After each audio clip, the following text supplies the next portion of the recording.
అందరికీ ఈ శుభ సాయంత్రం అభినందనలు తెలియజేస్తూ ముఖ్యంగా ఈరోజు ఈ సమావేశం నిర్వహించడం, మీరందరూ రావడం, పద్మనాయక వెల్మ అధ్యక్షులు, కార్యదర్శి అందరూ కూడా బృందంతో రావడం, kabaddi association, handball association, physical education teachers అందరూ రావడం, పీఈటీ సంఘం దీన్ని ఏర్పాటు చేయడం, అసలు ఇలాంటిది నాకు జరుగుతుందని నాకు తెలియదు. అసలుకి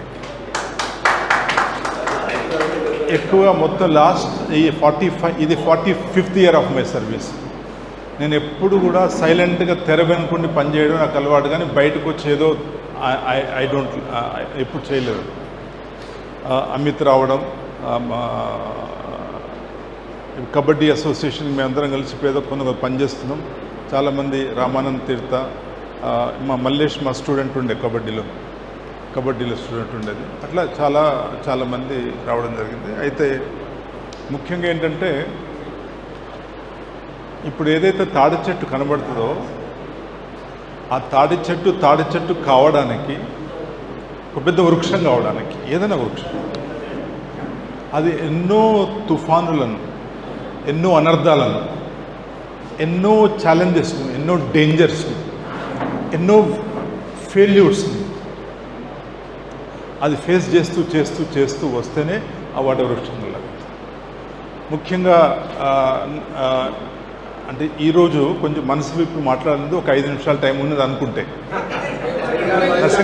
నరసింహరావు గారు ఓకేనా, ప్రకాష్ రావు గారు సంపత్ మొదటి నుంచి ఎంకరేజ్ బాగా చేస్తూ ఉన్నాడు నన్ను Sampath. So he worked as a teacher under me. So అంటే వాస్తవానికి వెళ్ళాలి. ఇప్పుడు ఏదైనా ఒక పెద్ద సంస్థ కావాలి అంటే, పెద్ద ఇండస్ట్రీ కావాలంటే, పెద్ద సక్సెస్ఫుల్ పర్సన్ కావాలంటే ఎన్ని ఫెయిల్యూర్స్ జరిగినటువంటిది ఎట్లా స్టార్ట్ చేసినా తెలవాలి. చాలామంది సక్సెస్ అంటారు, but behind the success what was the journey, ప్రయాణం ఎట్లా జరిగిందండి. ముఖ్యంగా మా చేగుర్తి గ్రామం గట్టేశ్వరరావు గారు మేమంతా మేము దగ్గర బంధువులం, కలిసి చదువుకున్నాం, ఒకటే క్లాస్. మా ఇంట్లో అన్నం లేనప్పుడు నేను వాళ్ళ ఇంటికి వెళ్ళి భోజనం చేసేవాడిని. మా ఇంట్లో భోజనం లేనప్పుడు వారి ఇంటికి వెళ్ళి భోజనం చేసేవాడిని. కరీంనగర్లో వాళ్ళ ఇల్లు ఉండేది ఇక్కడ ఈ జ్యోతినగర్లో. మా తాతగారంటే వాళ్ళ నాన్నగారు నాకు రూమ్ ఫ్రీగా ఇచ్చి అన్ని రూమ్ల కిరాయిని వసూలు చేయాలి, నువ్వు ఉండి చదువుకోవాలని చెప్పేసి నాకు అక్కడ ఒక కాపలాదారుగా పెట్టేసి వారు నన్ను అక్కడ పెట్టినవారు. రంగారావు గారు మా ఇద్దరికి చాలా దగ్గర సంబంధం.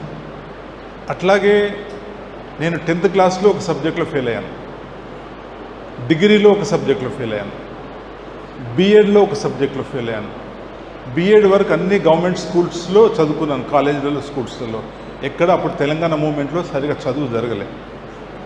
ఒకసారి బీఎడ్ అయిపోయిన తర్వాత వాణినికేతన్కి వచ్చిన తర్వాత ఈ ప్రస్థానం కొంచెం మొదలైన అయోధ్యరామరావు గారి దగ్గర నుంచి, తర్వాత సాగర్రావు గారు, అందరికీ I'm very thankful to all of them.